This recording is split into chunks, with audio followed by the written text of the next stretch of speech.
পরিবার থেকে স্ত্রীকে নিয়ে যদি একাকী থাকে তাহলে মা বাবা কষ্ট পায়, আর এই কষ্ট পাওয়ার পরে তার গুনাহ হবে কিনা, আবার দ্বিতীয়ত যদি সে স্ত্রীকে কাছে না রাখে তাহলে এই ব্যক্তি গুনাহ লিপ্ত হওয়ার সম্ভাবনা আছে। তো আসলে সমন্বয়টা কিভাবে করবে? জাযাকাল্লাহ খায়ের, খুবই গুরুত্বপূর্ণ বিষয় আপনি উপস্থাপন করেছেন এবং দিয়েছেন।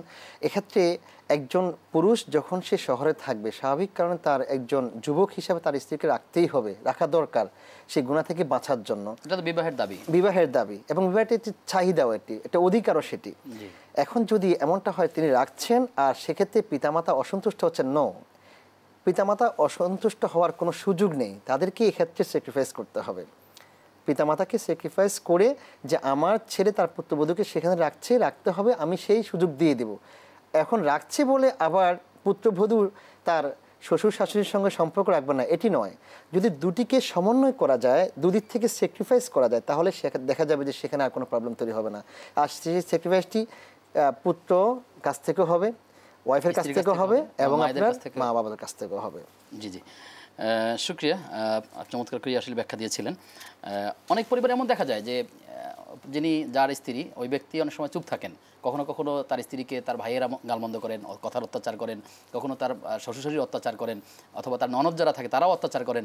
আসলে স্ত্রীকে এই অত্যাচার করবার এই দৃষ্টিকোণটা আসলে ইসলামের দৃষ্টিকোণে যদি আপনি বলেন। না, কোনোভাবেই ইসলাম সে সুযোগ দেয়নি।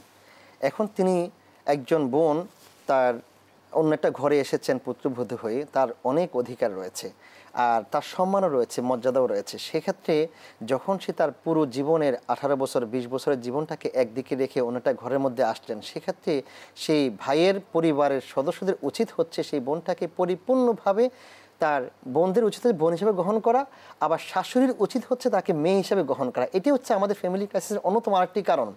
আমরা শাশুড়িরা কি করি, আমার মেয়েকে যে চোখে দেখি আমার পুত্রবধূকে আমরা সেভাবে দেখি না। মেয়ের ক্ষেত্রে মেয়ে যা কিছু করবে সব কিছুতে আমি খুশি। যখন মেয়ের জামাই একটা ভালো কাজ করে, ভালো জায়গা নিয়ে যায়, ভালো রেস্টুরেন্টে নিয়ে যায়, বা কোনো পাকের ক্ষেত্রে সহযোগিতা করে, তখন আমরা সেটাকে প্রাউড ফিল করে আমরা বলছি আমার মেয়ের জামাই অনেক ভালো, সে আমার মেয়েকে অনেক হেল্প করে। কিন্তু সেই কাজটি যখন তার পুত্রবধূর সঙ্গে করেন, তখন মা বলেন যে আমার ছেলে বউয়ের গোলাম হয়ে গিয়েছে। এটা আমাদের বড় একটি সমস্যা তৈরি করছে আমাদের ফ্যামিলিতে। তো এটি করা যাবে না। 2 নম্বর হচ্ছে মারামারির ক্ষেত্রে গায়ে হাত দেওয়ার তো কোনো অধিকারই নাই, কোনো সুযোগ নেই। 3 নম্বর হচ্ছে গালমন্দ করা। যে ব্যক্তি গাল দিবে সে ফাসিকে নিমজ্জিত হয়ে যাবে, সে দিন থেকে বের হয়ে যাবে, তার আমলগুলো নষ্ট হয়ে যাবে। রাসূল সাল্লাল্লাহু আলাইহি ওয়াসাল্লাম একদিন সাহাবায়ে কিরামদেরকে নিয়ে বসে রইলেন। বসার পর তিনি বললেন, আমার সাহাবীরা, আতাদরুনা মাল মুফলিস, তোমরা কি জানো মুফলিস কাকে বলে? মুফলিস একটি আরবি শব্দ যার অর্থ হচ্ছে দেওলিয়া, যার অর্থ পয়সা নেই। তখন সাহাবায়ে কিরাম বললেন যে মাল্লা দিনার আলাহু ওয়ালা দিরহাম, যার দিনার নাই, দিরহাম নাই, অর্থ নাই, সেই তো হচ্ছে মুফলিস। আল্লাহ বললেন না, সেই মুফলিস না, বরং মুফলিস হচ্ছে আমার উম্মতের সেই লোকগুলো যারা অনেক আমল নিয়ে উপস্থিত হবেন, অনেকবার হজ করেছেন, সিয়াম পালন করেছেন, সলাওয়াতগুলো সুন্দরভাবে আদায় করেছেন, কিন্তু এত কিছু করার পরও কিয়ামতের মাঠে সে জাহান্নামী হয়ে যাবে। সাহাবায়ে কেরাম বিস্মিত হলেন, ইয়া রাসূলুল্লাহ, এটি কিভাবে? একজন লোক জান্নাতে যাওয়ার জন্য তো সে ভালো কাজ করলেই যথেষ্ট।